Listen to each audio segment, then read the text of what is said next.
집을 마련해도 좀 정상적인 상품군으로 마련하자. 빌라 이런 상품들보다는 일단 아파트 쪽으로 가자. 그리고 가능하면 상급지로 가자. 맨 마지막으로 하나는 실거주가 가능한 선에서 들어가자.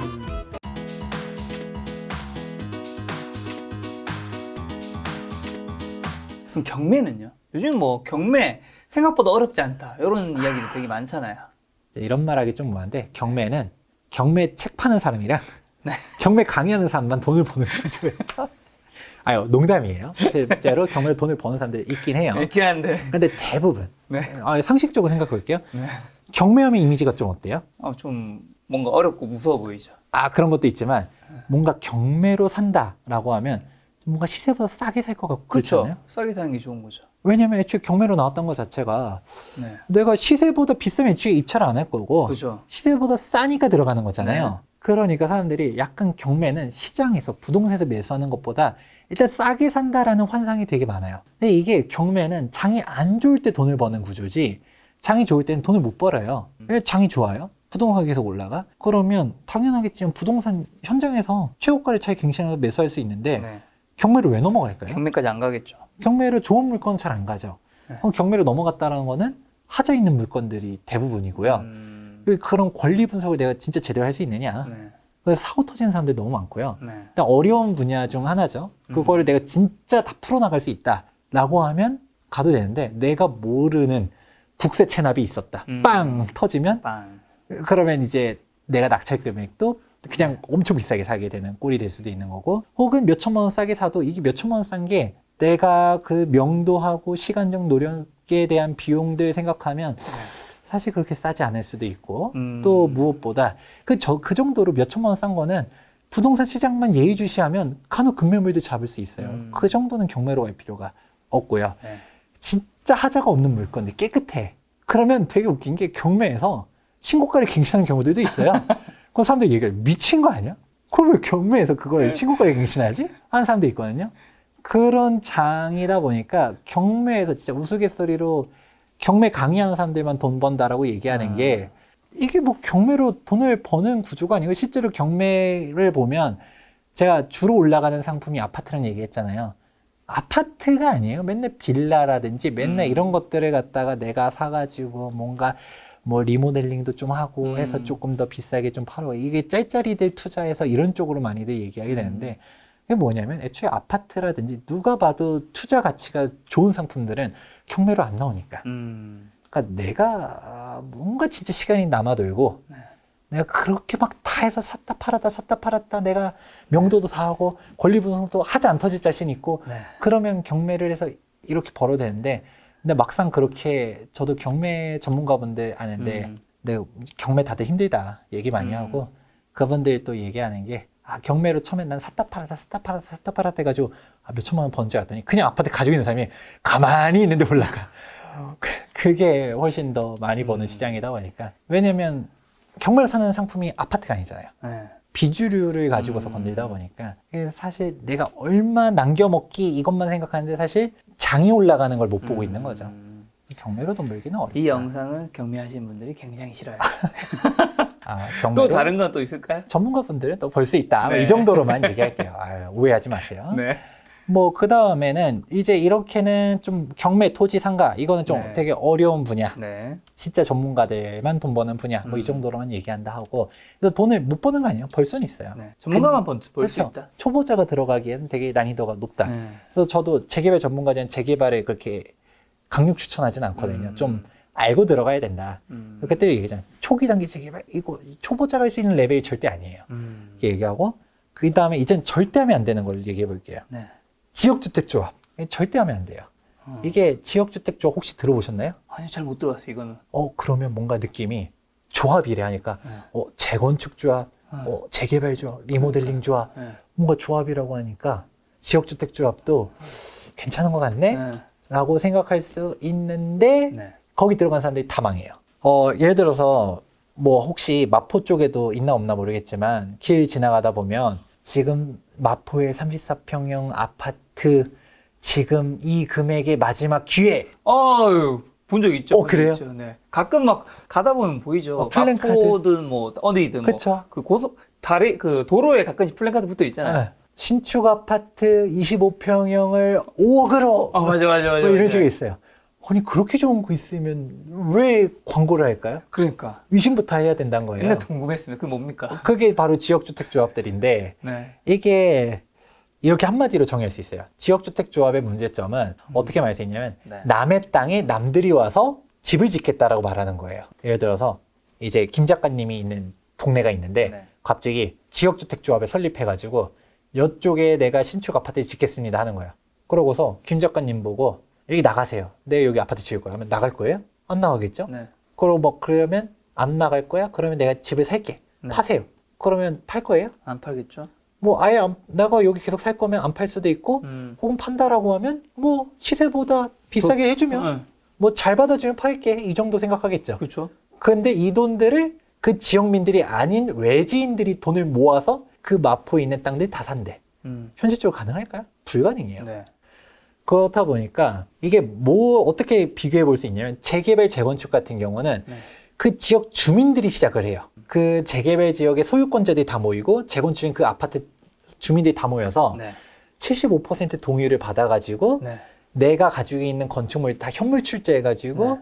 그러고도 건축비가 일반 분양 수익으로도 좀 부족한 부분은 일반 분양 할 때 좀 모자란 부분도 있잖아요. 그건 분담금까지 뭐 3억이든 다 내가지고 네. 신축 아파트를 받는 게 재개발 재건축이에요. 네. 근데 지역주택조합은 땅도 안 가지고 있는 사람들이 짓겠대, 다 사겠대. 현실적으로 불가능하다는 거죠. 네. 그래서 지역주택조합의 일단은 통계를 찾아보시면 네. 80%는 무너져요. 그럼 20% 성공하는 거 아니야? 네. 라고 말할 수 있는데 여기서 성공하는 20%도 쉬운 곳들만. 예를 들어 지방이다. 네. 막 이렇게 막 좀 대지가 넓은데 아니면 뭐 좀 공장이라든지 건물 하나가 좀 넓게 쓰는 데들을 사가지고 아파트를 짓겠다. 막 이런 데들이 성공하지. 서울 대도심지에서 빌라들을 갖다가 싹 해가지고 지역주택조합을 한다? 성공 사례가 있긴 있어요. 네. 근데 서울에서는 대부분이 실패해요. 대표적인 사례 하나 얘기해 드릴게요. 트리마즈 아시죠? 트리마즈 알죠. 연예인들이 많이 사는. 그쵸. 이 트리마제가 원래 지역주택조합으로 출발한 거였어요. 아, 진짜요? 그러면 사람들이 언뜻 보면 지역주택조합의 성공 사례인가? 네. 생각할 수 있는데 지역주택조합의 실패 사례예요. 네. 일단 기본적으로 지역주택조합 문제점들이 이렇게 있는데 이게 토지 수용을 하려고 했었을 때 재개발과 재건축은 75% 동의율이 있어야 된다는 얘기 있잖아요. 근데 여기서 재개발은 공익성이 있기 때문에 수용 권한이 있어요. 어마어마한 권한이거든요. 근데 재건축은 수용은 아니고 매도 청구 소송을 할 수 있는 권한이 생겨요. 네. 그러면 법원 가가지고 그냥 이제 조율해가지고 나오는 금액으로 매수하게 되는 거죠. 네. 아무튼 살 수 있는 권한이 있어요. 근데 지역주택조합이 살 수 있는 권한은 95%를 달성해야지 할 수 있어요. 그러면 딱 생각하는 게 재개발 재건축도 75% 동의율이 잘 안 돼서 좋았을 리인가 나는데 엄청 오래 걸리고 막 10년 걸리고 20년 걸리고 그러고도 맨날 비리가 나타나가지고 쌈박질하고 뭐하고 이러는데 남들이 와가지고 땅을 사게 되는 95%를 다 확보할 수 있는가? 이건 거의 불가능에 가깝다는 네. 거고요. 그리고 대부분 지역주택조합들은 사기꾼들이 판을 쳐요.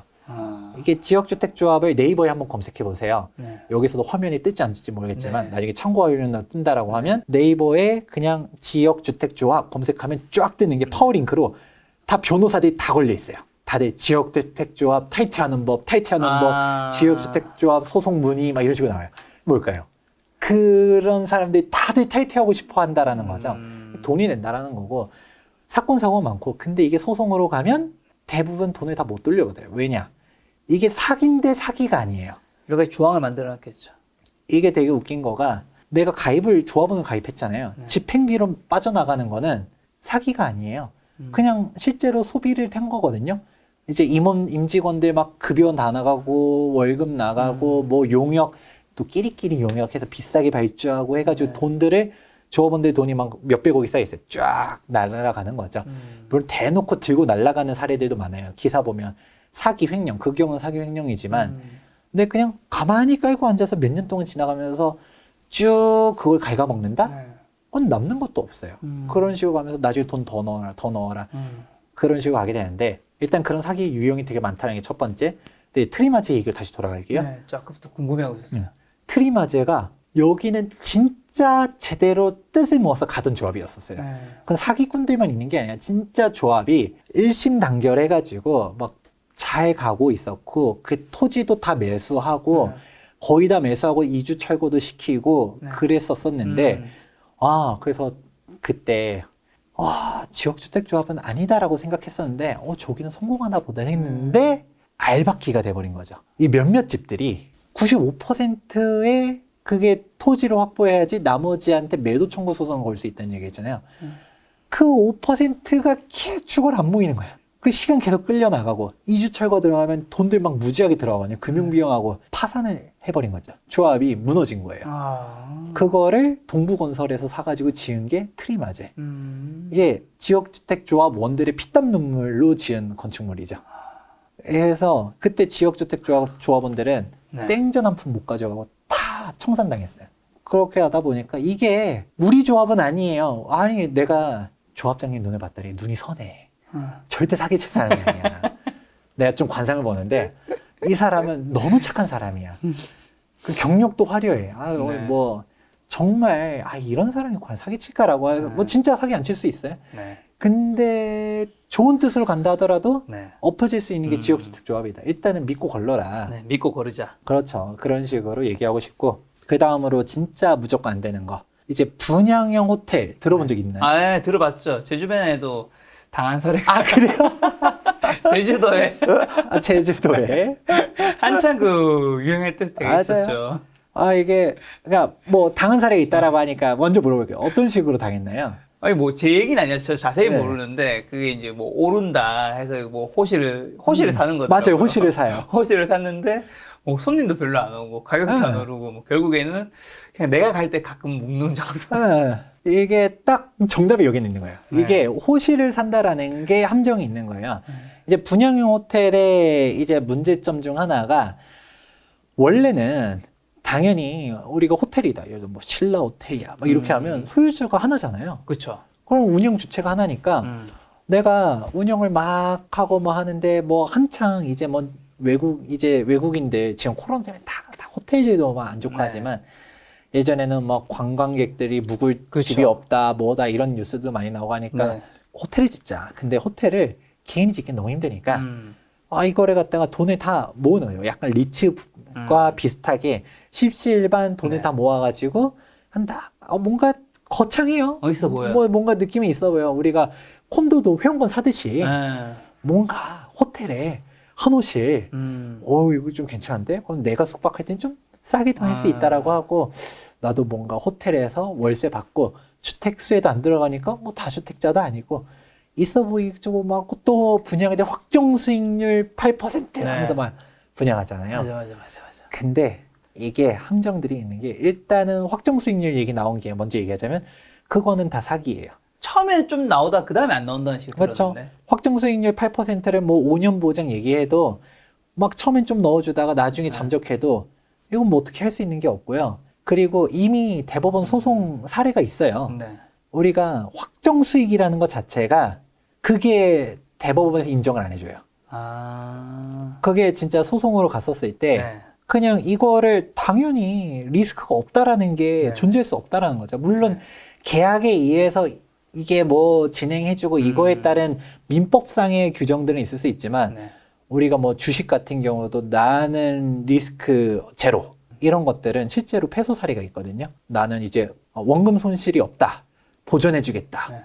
이런 상품 자체가 애초에 원인 무효인 상품이기 때문에 그냥 그런 거 없다라는 판례도 있어요. 근데 이제 확정 수익률을 갖다가 안 지켜도 민법상의 채무는 네. 있어도 그 애초에 도망가서 떼먹고 날아가면 누가 내줘요? 일단 이게 첫 번째고 그리고 5년은 설령 지켜줬다 해도 네.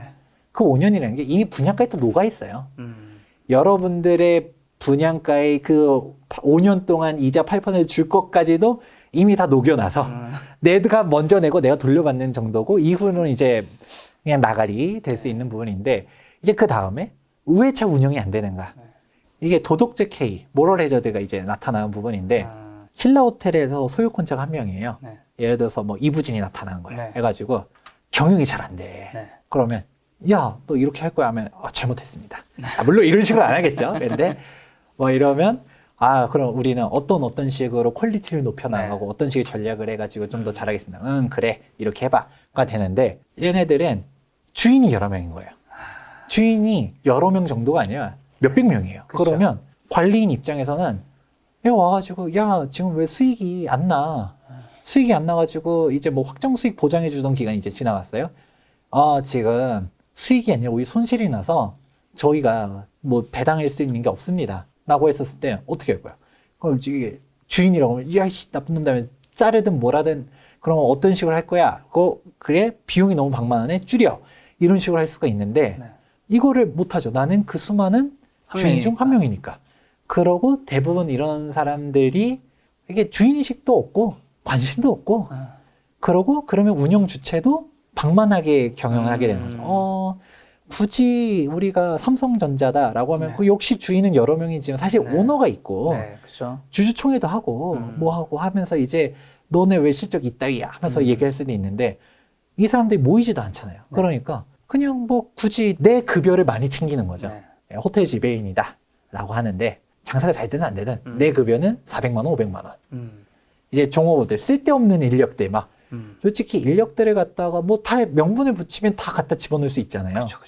그렇게 하면서 운영하고 뭐 그냥 장사 잘 안 돼도 네. 적극적으로 마케팅이 관심이 없어요. 그러니까 다 무너지고 그나마 그때 김 작가님 친구분, 지인분 같은 경우는 그냥 돈도 안 되고 어쩌다가 내가 묵는다라고 했잖아요. 그렇게라도 되면 다행인데 기사 검색해보면 운영하다가 이제 자본 잠시 끝나버리면 그냥 문 닫아버리는 거예요. 그냥 아무것도 안 돼. 그런 사례들도 되게 많아요. 말씀 들어보니까 상가, 뭐 다세대, 호텔 분양 이렇게 다 주인이 여러 명인 거는 좀 쉽지 않다. 쉽지 않고 가급적 피하자. 그렇죠. 뭐 이런 생각이 드네요. 저 뭐 어렵다라고 하면 내 거. 네. 명확한 내 토지, 내 네. 땅을 끌고 가자. 아니면 아파트는 주인이 여러 명이라도 주류 상품군이니까 네, 아파트로 들어가자. 이렇게 될 수 있죠. 알겠습니다. 그리고 뭔가 한 가지를 네. 더 말해보자고 하면 네. 신축 빌라가 하나 있긴 해요. 네. 이게 신축 빌라가 사기 아닌 사기 같은 그런 상품이 바로 신축 빌라거든요. 네. 앞서서 언뜻 살짝 언급하긴 했어요. 네. 막 우리가 특히 재개발 예정지들 갈 때 특히 음. 신축 빌라 같은 경우는 분양자격이 안 나오는 경우들도 많고요. 근데 뭐 또 분양자격 요건을 맞췄다 하더라도 걔네들이 노도를 깨다 보니까 신축 빌라는 특히 받지 말자. 신축 빌라 많은 지역들은 피하자라고 얘기는 했었었는데 이게 신축 빌라는 사실 사기성이 어떤 식으로 나타나냐면 되게 비싸게 분양을 해요. 일단 그 신축 빌라를 짓는 건축주들이 네.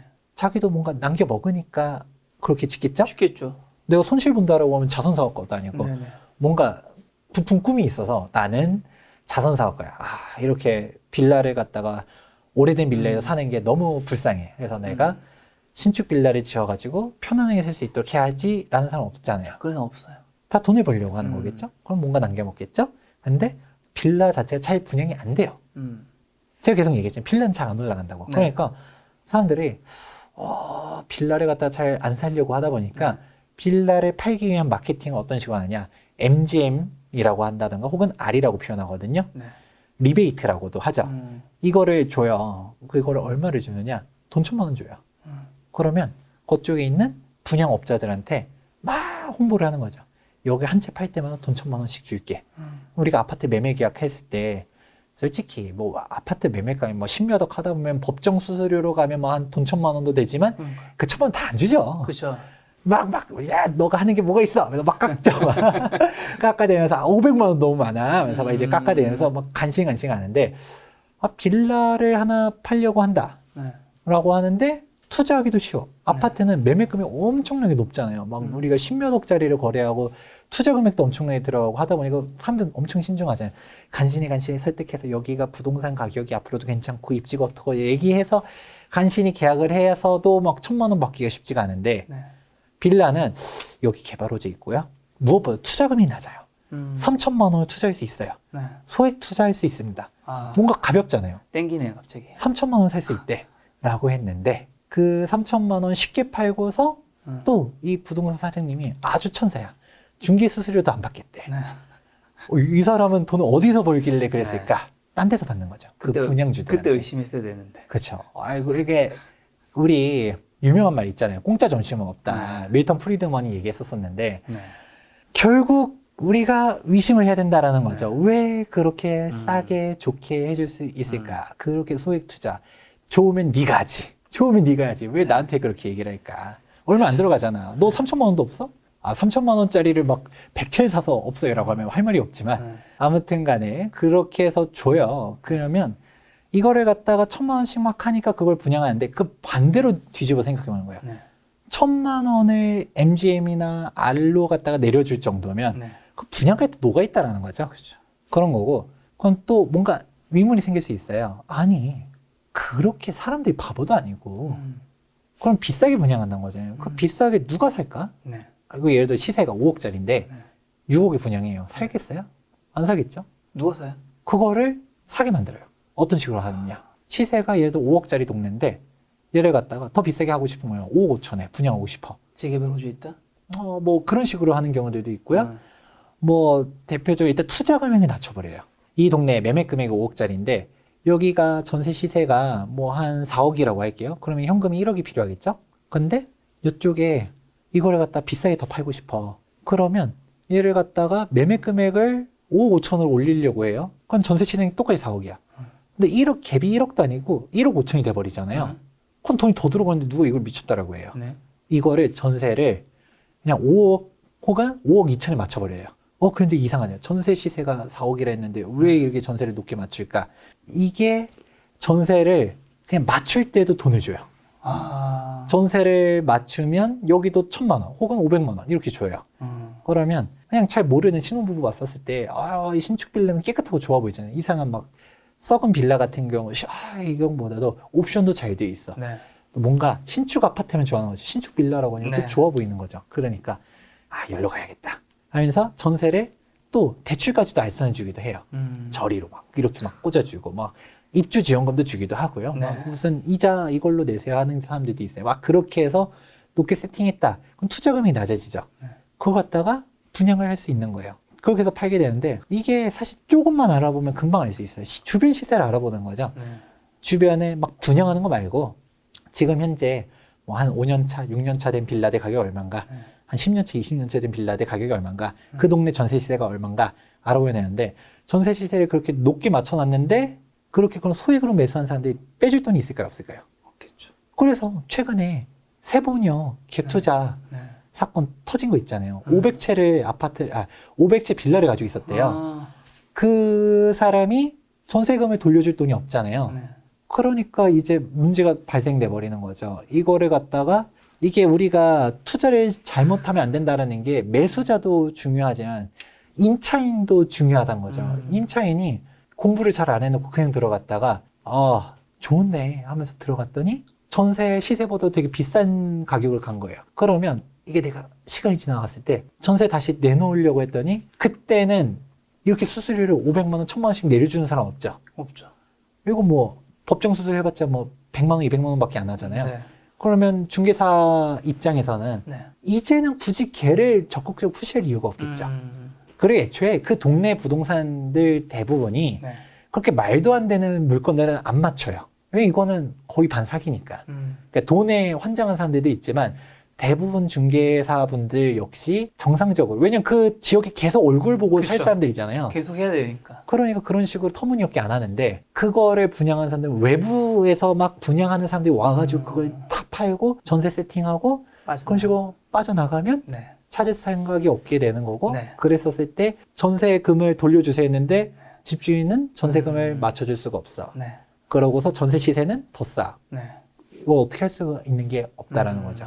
그러다가 너무 이제 전세도 많이 가지는 사람, 네. 세모녀 사태 혹은 화곡동 사태 찾아보면 엄청 많거든요. 네. 그게 전세 다주택자들 있는 사람들.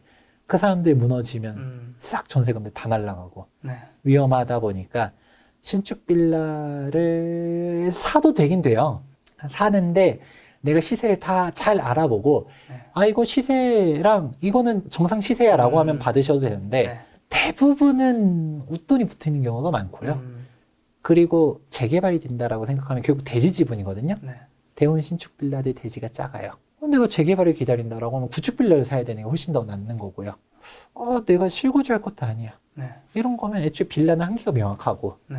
마지막으로 이게 사고가 터질 가능성들이 있다 보니까 이런 부분들에 생각해 보면 일단 빌라를 사도 되긴 되는데 일단 네. 신축 빌라는 특히 신축 빌라 분양은 음. 잘 모르면 조심하자. 조심하자. 네.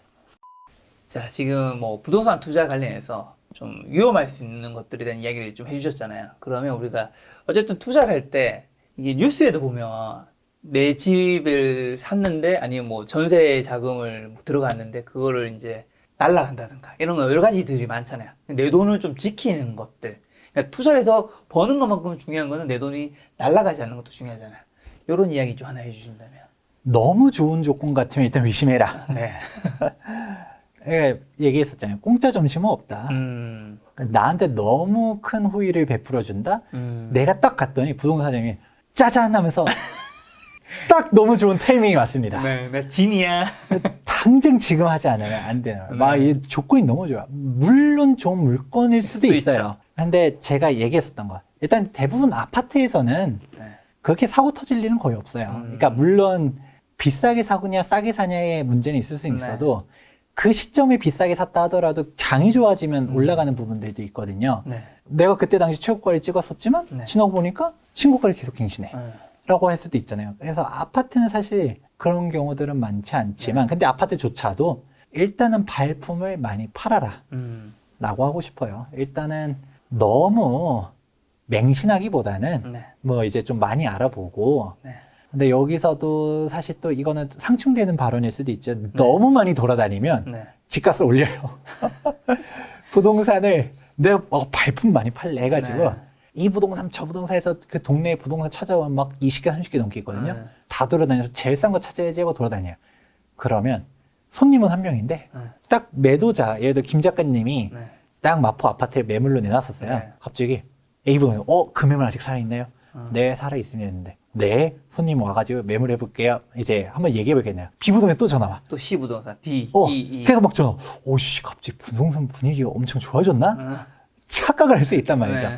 손님이 한 명이야. 한 명이 다 돌아다니는데 집값 다 올릴 수 있죠. 그러니까 너무 많이 돌아다니면 우리 과요불급이란 얘기도 하잖아요. 하지만 네.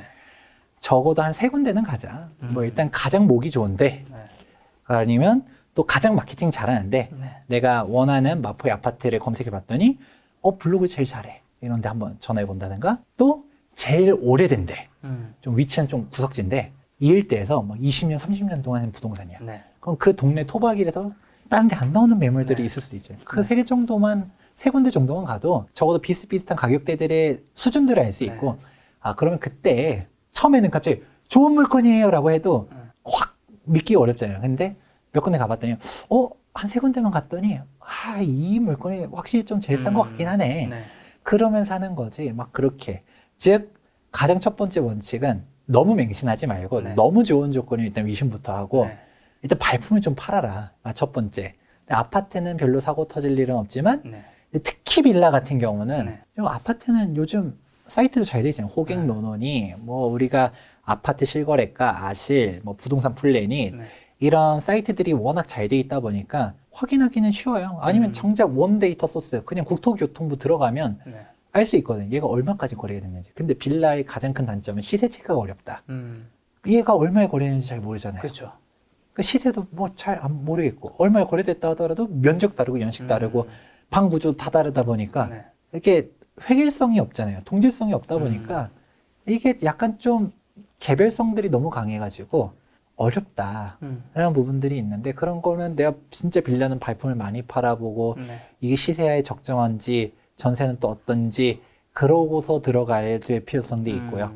근데 빌라 얘기 나온 김에 아무래도 투자자들이 내가 투자 잘못해서 한 거면 물론 사기꾼 너무 이제 그냥 마음 아프지만 네. 그래도 내가 그 말에 홀려서 투자한 거잖아요. 네. 나도 그래 내가 왜 그런 투자했을까 할 수 있는데 전세 세입자 같은 경우는 이거는 물론 그것도 세입자 잘못이라고 하면 할 말은 없지만 네. 억울하잖아요. 그 사람 투자를 해서 투자에 실패한 건데 나는 그냥 투자는 생각도 안 하고 전세를 잠깐 들어가 들어가야지 살려고 한 건데.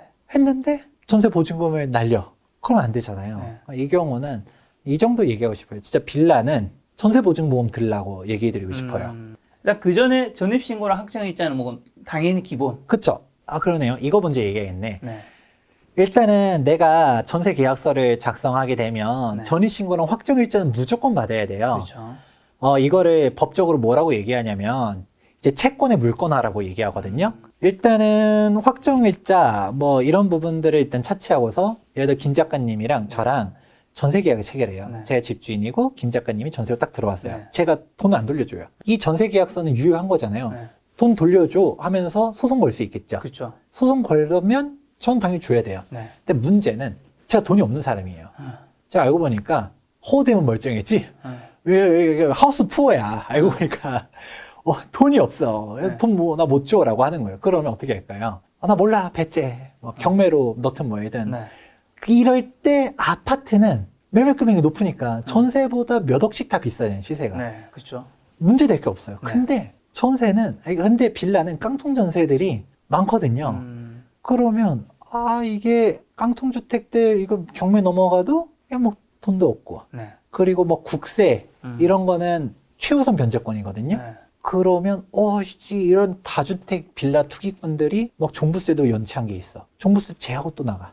이거를 어떻게 하지? 라고 하는 부분들이 있어요. 네. 뭐 그런 식의 문제점들이 나타나는데 이거는 확정일자 전입신고로는 일단은 안 돼요. 일단은 확정일자 전입신고부터 마무리 먼저 하자면 일단은 서로 간에 계약은 유효하다는 얘기했잖아요. 민법상 계약은 유효해요. 그런데 우리가 등기, 물권화를 하는 게 왜 중요하느냐? 제3자한테 방어를 할 수 있는 게 등기예요. 그렇죠. 그렇죠. 그러면 예를 들어서 얘가 경매로 넘어가네요. 네.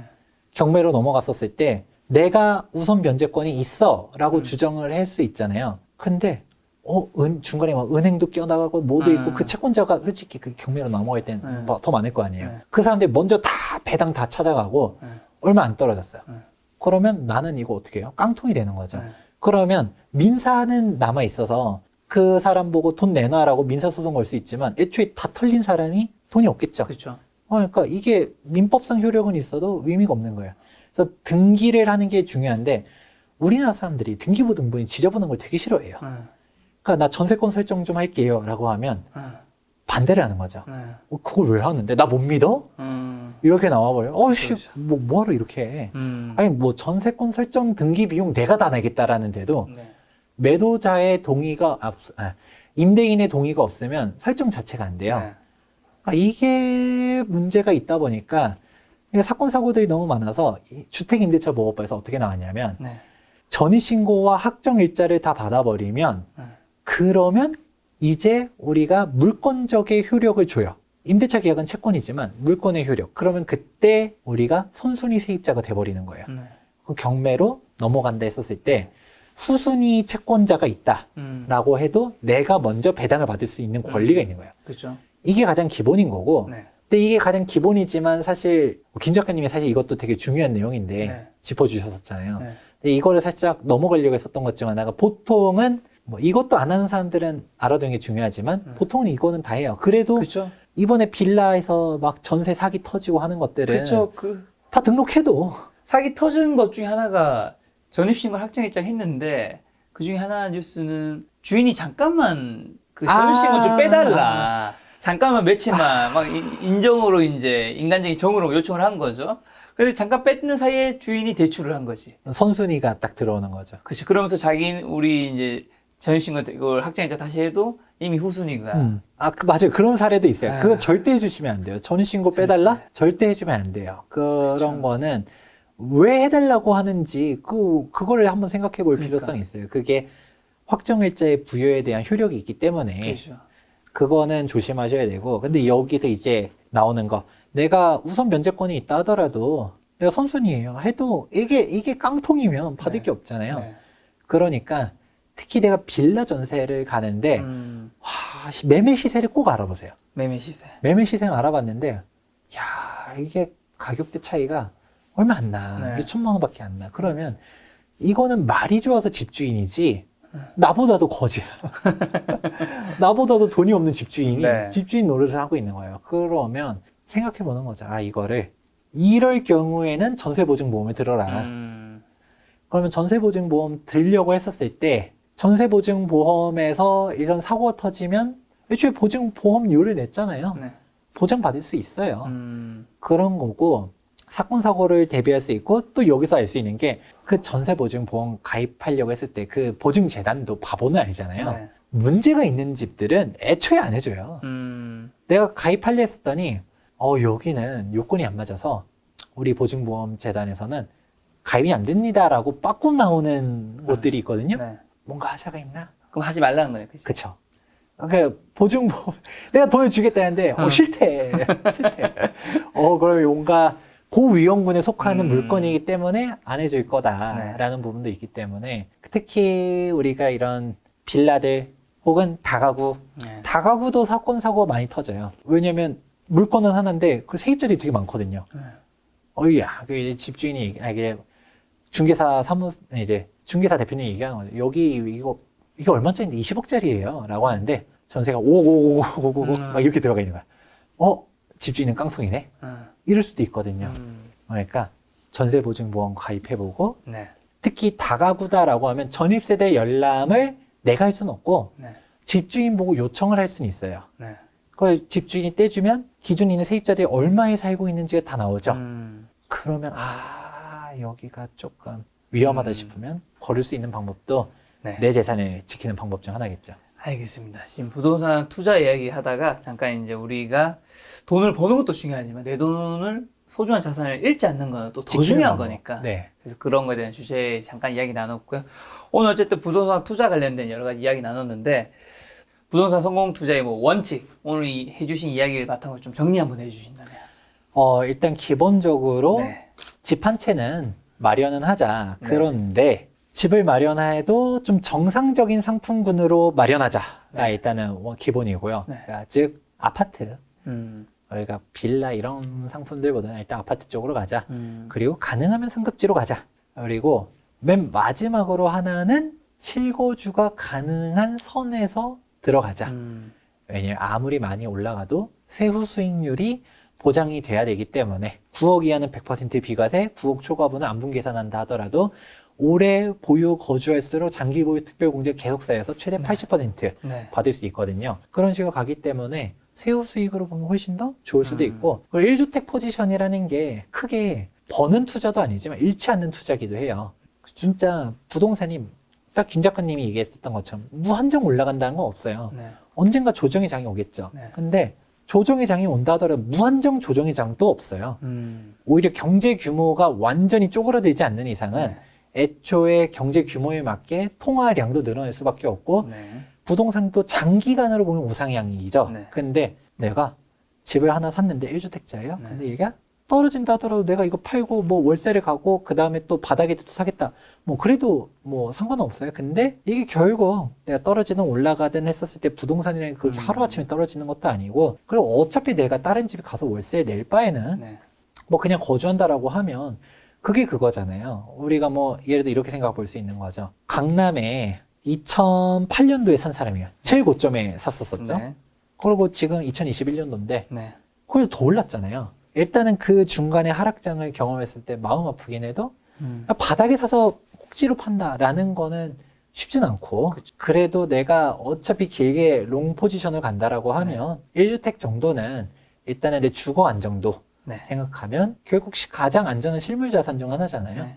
부동산에 사람들이 왜 열광하는지 생각해 보면서 1주택 마무리하자.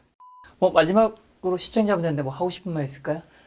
김 작가 TV를 제가 1년 전에, 그러니까 사실 시작하기 전에 얘기를 했었어요. 네. 제가 정말 애청자였었거든요. 네네.